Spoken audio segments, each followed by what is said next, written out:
Adaith Ndawi.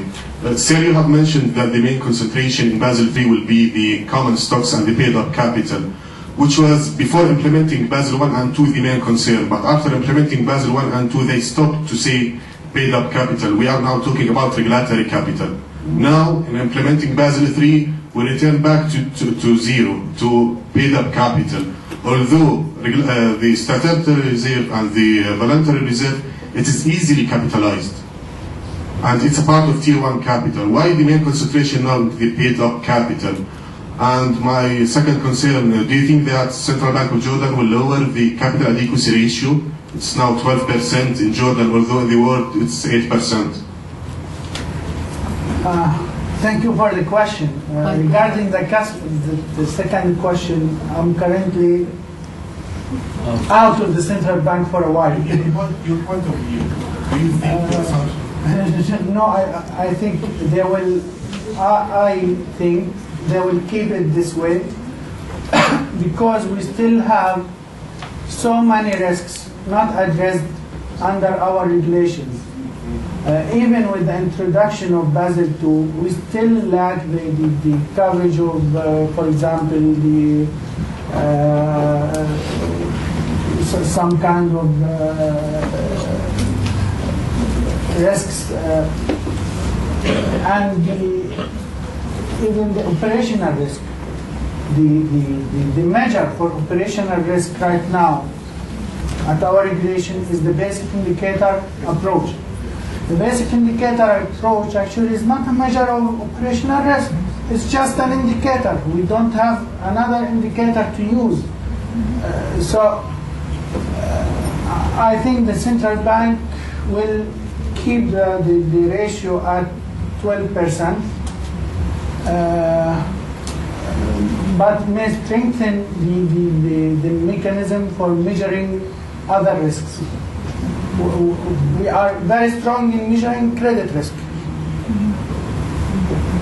but other risks still not measured in an accurate way.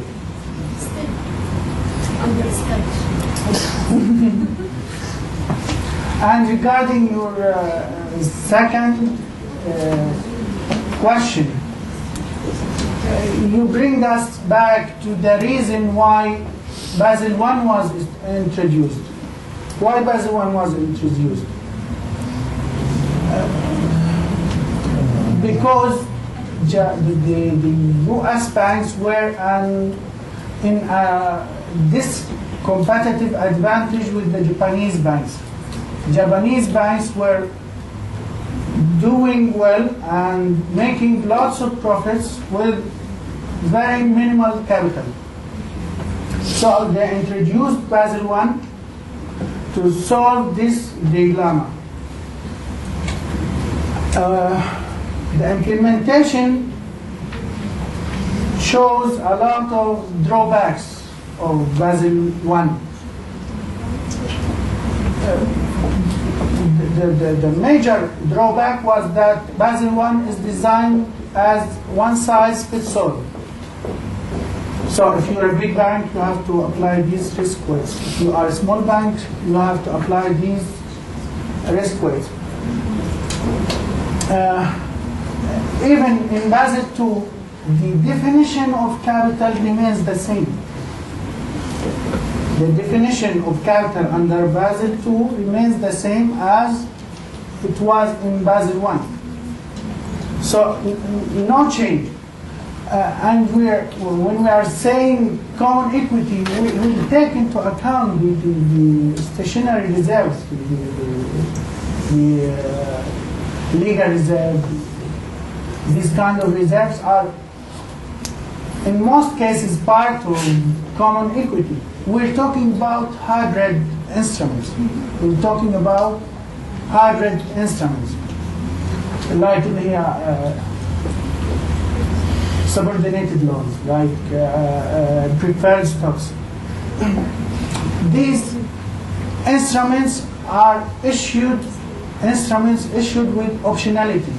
They can be transferred into capital. But in the stress times, no one will use this option. Does that answer the question? Any more questions? Yes.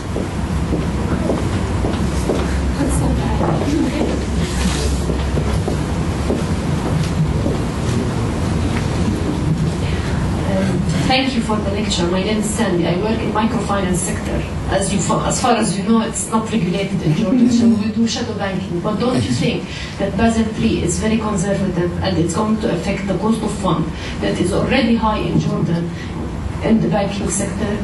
And my second question is about shadow banking in Jordan.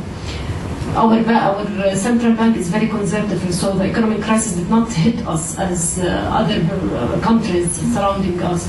So don't you think that shadow banking, if it is regulated by central bank, is going to leverage up?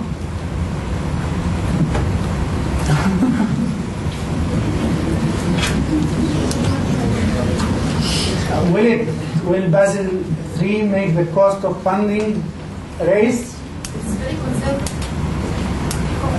This is what we need at the current time. More conservative regulation, more conservative regulation. In the past or during the financial crisis, the leverage went to sky-high levels. No limits, you see. The hidden leverage also. Most of the banks had hidden leverage.